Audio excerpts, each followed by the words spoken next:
భీమిరెడ్డి నిన్న అరెస్ట్ చేసిరు. దాదాపు 300 కోట్లు అఫీషియల్ చెప్తారంటే నాకు తెలిసి ఒక 1000 కోట్ల పైనే ఉండే అవకాశం ఉంది. చూడండి, 300 కోట్ల అక్రమాస్తుల కేసులో కీలకంగా మారినటువంటి డిఎస్పీ డైరీ, 300 కోట్ల అక్రమ కేసులకు సంబంధించినటువంటి దాంట్లో కీలకంగా మారినటువంటి డైరీ. ఆ డైరీలో చాలా మంది ఇంకా హెడ్ కానిస్టేబుల్ ఎస్ఐలు చాలా మంది, ఆయనే వేరే వాళ్ళకు బినామీ, ఈయనకు ఇంకా కొంతమంది పోలీసులు కూడా బినామీలు ఉన్నారట. సో ఈ పెద్ద గూడుపుట నడుస్తూ ఉంది. ప్రస్తుత మాజీ అధికారులతో లావాదేవీలు, రాజకీయ నాయకులతోనూ కలిసి డీల్స్, బినామీల్లో కీలకంగా ఒక హోంగార్డు, ఆస్తులు బినామీ లెక్క తెలిసే పనిలో ఏసీబీ అంటూ చూస్తున్నాం. సో నాకు తెలిసి చాలా ఇన్ఫ్లుయెన్స్ పర్సన్, అంత ఈజీగా ఆయనను బుక్ చేస్తారైతే అనుకోవడానికి తెలియదు. ఎందుకంటే చాలా ఇన్ఫ్లుయెన్స్ చేస్తారని చెప్పేసి తెలుస్తూ ఉంది. సో ఆదాయానికి మించి ఆస్తుల కేసులో డిఎస్పీ భీమిరెడ్డిని అవినీతి అనే నిరోధక శాఖ అధికారులు అరెస్ట్ చేశారు. భీమిరెడ్డి ఆదాయానికి మించిన ఆస్తులు కలిగి ఉన్నారన్న సమాచారంతో 4 రోజుల క్రితం ఏసీబీ ప్రత్యేక బృందాలు ఆయన నివాసంతో పాటు బినామీల ఇల్లు, కార్యాలయాల్లో సోదాలు నిర్వహించాయి. సోదాల్లో బయటపడ్డటువంటి బంగారం, నగదు, ఆస్తుల విలువ 300 కోట్ల వరకు ఉంటుందట. సో రాసిపెట్టుకోండి, 300 కోట్లు అంటే అది అఫీషియల్ లెక్క, అనధికారిక లెక్క. అధికారికంగా మార్కెట్ వాల్యూ ప్రకారం కనుక తీస్తే 300 ఇంటూ 4 టైమ్స్ తీసుకున్న 1200 కోట్ల విలువ కలిగేటువంటి ఆస్తులు ఉంటాయి. నో డౌట్ 1000 కోట్లకు పైగానే ఉంటాయి ఆ ఆస్తులు. సో సోదాల సమయంలో అస్వస్థకు గురైనటువంటి భీమిరెడ్డి ఆసుపత్రిలో చేరారు. డిశ్చార్జ్ అయిన వెంటనే ఏసీబీ అధికారులు భీమిరెడ్డిని అరెస్ట్ చేశారు.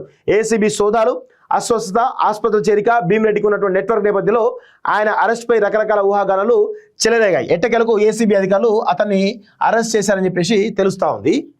అరెస్ట్ చేసినట్టు సోమవారం సాయంత్రం అధికారికంగా ప్రకటించారు.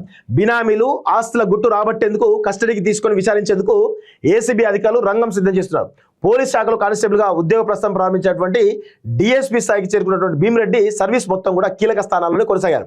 పోలీస్ శాఖలో హోంగార్డులు మొదలు ఐపీఎస్ ఉన్నతాధికారుల వరకు కలిసి లావాదేవీలు జరిపినట్లు ఆరోపణలు ఉన్నాయి. ఇందుకు సంబంధించి ఇప్పటికే ఏసీబీ కొంత వివరాలు రాబట్టినట్టు తెలుస్తుంది. ఇక్కడ చూడండి, పోలీస్ శాఖలో హోంగార్డులు మొదలు ఐపీఎస్ ఉన్నతాధికారి వరకు కలిసి లావాదేవీలు జరిపినట్లు తెలుస్తోంది.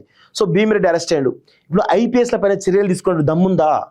ఐపీఎస్లు ఎట్టి పరిస్థితుల్లోనూ వాళ్ళపైన చర్యలు తీసుకోరు. ఈ దేశంలో ఐఏఎస్లు, ఐపీఎస్లు ఎన్ని లంగ పనులు చేసినా, ఎన్ని లఫంగా పనులు చేసినా వాళ్ళకు మాత్రం శిక్షలు ఉండవు. ఎక్కడో ఒక దగ్గర ఉంటాయి తప్ప అసలు ఉండవు.